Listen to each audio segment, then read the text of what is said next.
సంగారెడ్డి జిల్లా పార్లమెంటు ఎన్నికల్లో భాగంగా ఆందోళ్ జోగిపేట మున్సిపాలిటీ పట్టణంలో జహీరాబాద్ బీఆర్ఎస్ పార్టీ అభ్యర్థి గాలి అనిల్ కుమార్, మాజీ ఎమ్మెల్యే క్రాంతి కిరణపుర వీధుల్లో తిరుగుతూ ఇంటింటి ప్రచారం నిర్వహించారు.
అభ్యర్థి గాలి అనిల్ కుమార్ గారు ఈరోజు జోగిపేటలో ప్రచారాన్ని ప్రారంభించారు.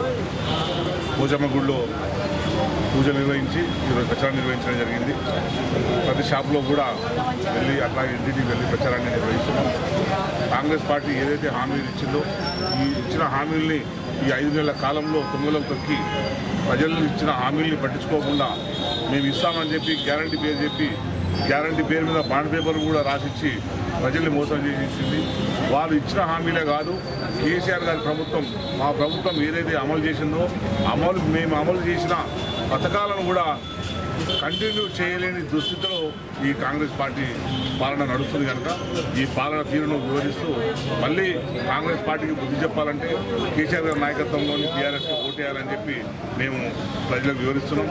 మేము ఒక సందర్భంలో ఇప్పుడే మేము కలిసింది ఒక 10-20 షాపులు అయినా సరే మేము పోయిన దగ్గర మళ్ళా వాళ్ళకి ఓటేసే మాసాలు మేము మోసపోయినామనే భావన వాళ్ళు కనిపిస్తుంది. వాళ్ళు చెప్తున్నారు. ఇది మాకు చాలా ఆనందంగా అనిపిస్తుంది. ఎందుకంటే కాంగ్రెస్ పార్టీ మీద తీవ్రమైన వ్యతిరేకత ఉన్నది. ఆ వ్యతిరేకత మరి ఈరోజు మన తొలి తెలంగాణ ముఖ్యమంత్రి పెద్దలు గౌరవనీయులు మరి నన్ను జహీరాబాద్ పార్లమెంట్ అభ్యర్థిగా ప్రకటించి మరి ఈరోజు ప్రజల వద్ద పంపాడు. మీరందరూ కూడా నన్ను ఆశీర్వదిస్తారని చెప్పి కోరుతూ మరి ఈరోజు ప్రచారంలో భాగంగా జోగిపేట టౌన్లో ఇలా పట్టణంలో మరి ఈరోజు ప్రచార కార్యక్రమం నిర్వహించారు. మరి ఈ కార్యక్రమంలో పెద్దలు గౌరవనీయులు మాజీ శాసనసభ్యులు క్రాంతి కిరణ్ గారు, అట్లాగే జయపాల్ రెడ్డి గారు, టౌన్ అధ్యక్షులు, మరి ఎంపీపీలు, ఎంపీటీసీలు, ఎస్పీటీసీలు వీళ్ళందరికీ పేరు పేరున నా యొక్క ధన్యవాదాలు తెలియజేస్తూ మరి ఈరోజు 2 పార్టీల బీజేపీ కాంగ్రెస్ వాళ్ళ వ్యవహార శైలి ఇప్పటికే మీ అందరికీ కూడా తెలిసిపోయింది. ప్రజలందరికీ 4 నెలల్లో కాంగ్రెస్ అంటే ఏంటనేది తెలిసిపోయింది. మరి 10 సంవత్సరాలలో బీఆర్ఎస్ ప్రభుత్వం ఏం చేసిందని తెలిసిపోయింది. కాబట్టి 10 సంవత్సరాలలో లేని వ్యతిరేకత 4 నెలల్లో వీళ్ళకు వ్యతిరేకత వచ్చింది. మరి ఇచ్చిన దొంగ హామీలన్నీ నెరవేర్చకుండా ఈరోజు ఇంకా ప్రజలలో ఏం ముఖం పెట్టుకోవడానికి వస్తారని చెప్పి నేను అడుగుతా ఉన్నాయి. మీరు ఒక్కటే గుర్తుపెట్టుకోండి ప్రజలారా, వాళ్ళ హామీలల్లో ఏ ఒక్క హామీ కూడా నెరవేర్చలేదు. అన్ని దొంగ హామీలే. 6 గ్యారెంటీలు 13 హామీలు ఇచ్చేసి 13 ఇచ్చి దాంట్లో ఒక్కటి బస్సు అన్ని పెట్టిర్రు. ఆ బస్సు కూడా ఎంతమందికి ఇబ్బంది అవుతుంది. సరైన బస్సులు లేక ఉన్న బస్సులలోనే టికెట్లు తీసుకున్నారు, నిలబడుతున్నారు. వాళ్ళకి కూడా లేడీస్ కూడా ఏమవుతుంది, టికెట్ తీసుకుంటున్నారు, వాళ్ళు కూర్చుంటున్నారు. వాళ్ళకి సీట్లే లేవు. ఇవాళ అంటే బస్సు సౌకర్యం కూడా ఇంకా పెంచలేరు. మరి ఎవరు కూడా రైతు బంధు పూర్తిగా ఇవ్వలేదు.